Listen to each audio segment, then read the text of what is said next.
In this video, we are going to go over how to analyze a company's balance sheet. I'm going to use my experience as an investment analyst at a large investment firm to help you guys better understand what to look for when investing.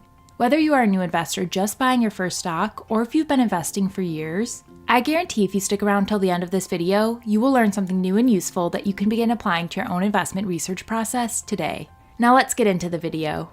Understanding the inner workings of a company's balance sheet is absolutely critical when investing. A good balance sheet can mean the difference between losing all of your money when investing or having a successful investment. If a company has too much debt or runs out of cash and can't fund its operations, that means the company could be heading for bankruptcy. If that happens, there is a solid chance that your investment in the company is going to zero. The first thing you need to know about a balance sheet is that it is organized into 3 sections: assets, liabilities, and stockholders' equity. Put simply, an asset is any item or resource with a monetary value that a business owns. Cash that the company has in its bank account or the factory where the company manufactures its products would both be examples of assets. The opposite of an asset is a liability.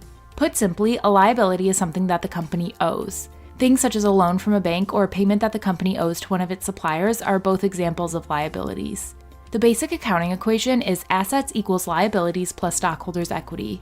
This equation pretty much means that liabilities plus stockholders' equity represents how the assets of a company are financed. Now, I don't want to get too deep into accounting in this video, but just keep this equation in mind as we go throughout the rest of this video. Both the asset section and the liability section are further broken up into 2 subcategories: current and non-current. Current assets are those that you can convert into cash within 1 year, such as short-term investments and accounts receivable. Non-current assets are longer-term assets with a full value that you cannot recognize until after 1 year, such as property and machinery. For liabilities, current liabilities are liabilities that are expected to be paid off within 1 year, while non-current liabilities are liabilities the company expects to have for longer than 1 year. It's also interesting to note that assets appear in the order of their liquidity. Liquidity is just a fancy word for how quickly assets can be turned into cash. Cash is the most liquid asset because, well, it's already cash. The most liquid assets are at the top, and the least liquid assets, like property, plant, and equipment, for example, are at the bottom of the asset section. So now that we have that background and why the balance sheet is so important, let's go line by line of a company's balance sheet and talk about what you need to know. In this example, we are going to be using Apple. The first line that I want to talk about is cash and cash equivalents. The first part of this line is pretty self-explanatory. Cash is just the money that you have sitting in a checking or savings account. The part that needs some explaining is cash equivalents. Cash equivalents are short-term and super safe investments that can easily be turned into cash. The reason companies put their money into these short-term but extremely low-risk investments is to earn a little extra money. Think about it. If you're Apple and you have tens of billions of dollars of cash, if you're able to get even a very small return on your money, that is millions of dollars of extra cash you are generating. Moving down the balance sheet, we have marketable securities. This is where the analysis really starts to take place. These marketable securities are already low risk and can be turned into cash relatively easily. Marketable securities consist of things like government bonds. When I'm trying to calculate a company's true cash, I always like to add the marketable securities into the cash and cash equivalents line. So we can see at the end of 2021, Apple had $34,940 in cash and cash equivalents, $27,699 in marketable securities, and $127,877 in non-current marketable securities. If we add these 3 numbers together, we get $190,516. The reason I add these numbers together is because I want to determine how much true cash the company has relative to its debt, as well as how much cash the company can use to do things such as buy other companies, pay dividends, or repurchase stock. Next up, we have accounts receivable. Accounts receivable is the amount of money owed to the company by customers for purchases made on credit. Let's say you own a lemonade stand. One of your customers asks you to supply lemonade to a party he's hosting. Let's say you supply $20 worth of lemonade to the party and the customer says to send him over the bill for $20 and he will pay you next week. This is an example of an accounts receivable. From the time you provided the lemonade to the customer but have yet to receive payment, you have a $20 account receivable from the customer. So in the case of Apple, if they are selling their iPhones to a large corporate customer but are awaiting payment, this would show up on the balance sheet as an accounts receivable. The next line I want to cover is inventories. These are products that are completed and ready to be sold but have yet to be sold to a customer.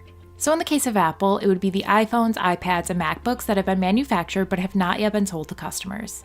As an investor, you want to make sure that these inventory levels aren't growing significantly, as it can be a sign that the company is having a difficult time selling its products. For example, one of Apple's rivals, Microsoft, had this problem a while back. Back in 2013, Microsoft took a loss of nearly $1 billion on one of its products because the company simply overestimated demand. They made way too much of the product because the company thought demand from customers was going to be higher than it turned out to be. Microsoft investors were left footing the bill of nearly $1 billion. Now, Microsoft has since recovered and made that money back in a week or two. However, for a company such as a retailer or department store, this inventory line is extremely important because if a retailer or department store misplans their inventory, it can have devastating consequences. I now want to jump to the line titled Property, Plant, and Equipment. Property, plant, and equipment, or PP&E for short, are physical assets that a company owns that typically have a life of longer than 1 year. This can include things like vehicles, furniture, computers, machinery, buildings, or land. For Apple, an example of this would be its $5 billion headquarters that it built called Apple Park. The larger this PP&E number is, the more capital-intensive an industry is. Examples of capital-intensive industries include railroads, oil companies, and auto manufacturers. A good way to see how capital-intensive an industry is to divide PP&E by the company's annual revenue. This shows you how much property, plant, and equipment it took a company to generate a certain amount of revenue. For example, if we do this analysis with Apple, we see that property, plant, and equipment is 11% of annual revenue. This is a relatively capital-light industry, the opposite of a capital-intensive industry. However, let's try this with a railroad. Let's use Union Pacific, which is a railroad covering the western part of the United States. If we do the same calculation, we get a value of 277%. This shows just how much more capital-intensive Union Pacific is compared to Apple. Now, I want to jump to the liability section of the balance sheet. The first line I want to touch on is accounts payable. Think of this line as the opposite of accounts receivable. Accounts payable is money that Apple owes to its suppliers for products and services Apple has received but has not yet paid for. So, for example, let's say the company that makes the glass for the front of the iPhone sent Apple $100 million of glass during the month. Apple has received the glass from its supplier, but until Apple pays the supplier for that material, the amount Apple owes, in this case $100 million, shows up in the line titled Accounts Payable. The next line item I want to touch on is deferred revenue. This is an important line item for software companies and many tech companies. The easiest way to explain this is with Netflix. So, when you sign up for Netflix, the company bills you upfront, let's say $15. You pay $15 at the beginning of the month, and that allows you to access Netflix for the entire month. However, because of accounting rules, the company cannot classify that $15 you pay them as revenue until they provide the service to you. So in this example, provide you with a month of access to Netflix. So that $15 will show up in deferred revenue until after the company has provided you with the promised service. This is very common in subscription-based software businesses like Netflix, Microsoft, Adobe, and Salesforce. In the case of Apple, this deferred revenue would come from their services business like Apple Music and iCloud storage. Next up is commercial paper. This is simply very short-term debt, around only 30 days until the company has to pay it off. Companies use commercial paper to fund the daily operations of their business, such as payroll, paying suppliers, and things like that. The biggest difference between commercial paper and the next line, term debt, is that commercial paper is just super short-term loans. This brings me to the most important part of analyzing a company's balance sheet, understanding the company's debt. In the case of Apple, their debt is listed as 3 separate lines: commercial paper, the current portion of term debt, and the non-current portion of term debt. Just a reminder that current means the debt is due within 12 months, while non-current means due at a time longer than 12 months.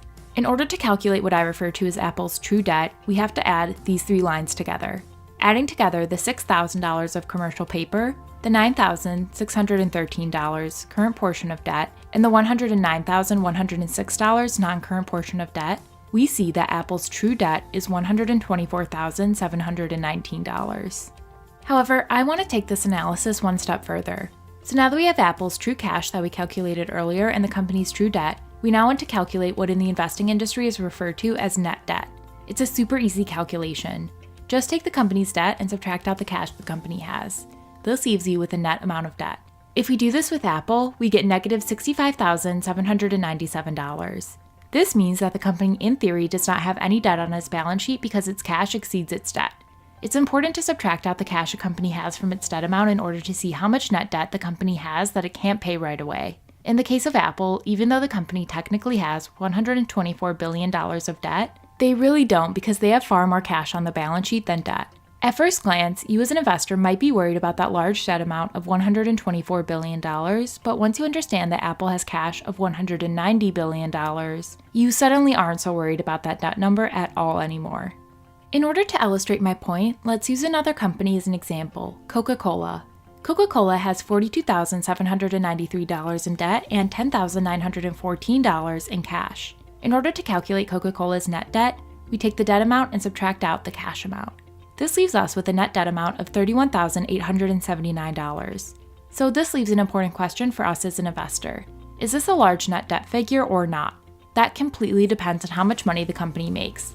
If a company makes $10 billion a year in profits, $1 billion in debts would be a relatively small amount of debt.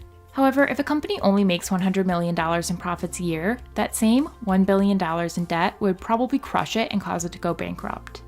A helpful analysis to do in order to determine whether a company can support its debt through the cash it generates is to calculate its net debt to EBITDA ratio.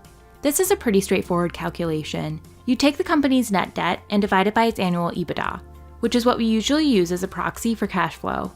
If you want to learn more about EBITDA and how to analyze an income statement, check out the video I did on it here.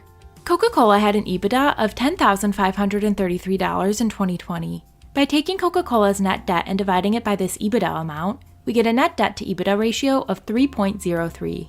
The best way to analyze this number is to compare it to that of the company's competitors in the same industry.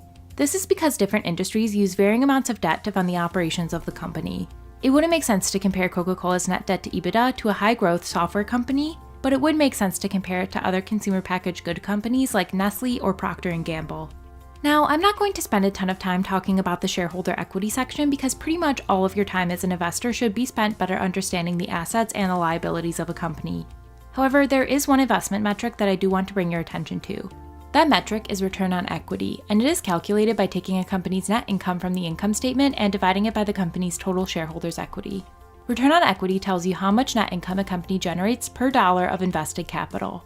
This percentage is key because it helps investors understand how efficiently a firm uses its capital to generate profit. So for Apple, we take the company's net income for 2021 of $94,640 and divide it by the total shareholders' equity of $63,090. This leaves us with a return on equity of 150%. Generally speaking, the higher this number is, the better. The most useful thing to do for this number is to compare it to that of the company's competitors in the same industry. Samsung is one of Apple's competitors. Want to take a guess on what their return on equity is? Seriously, take a guess.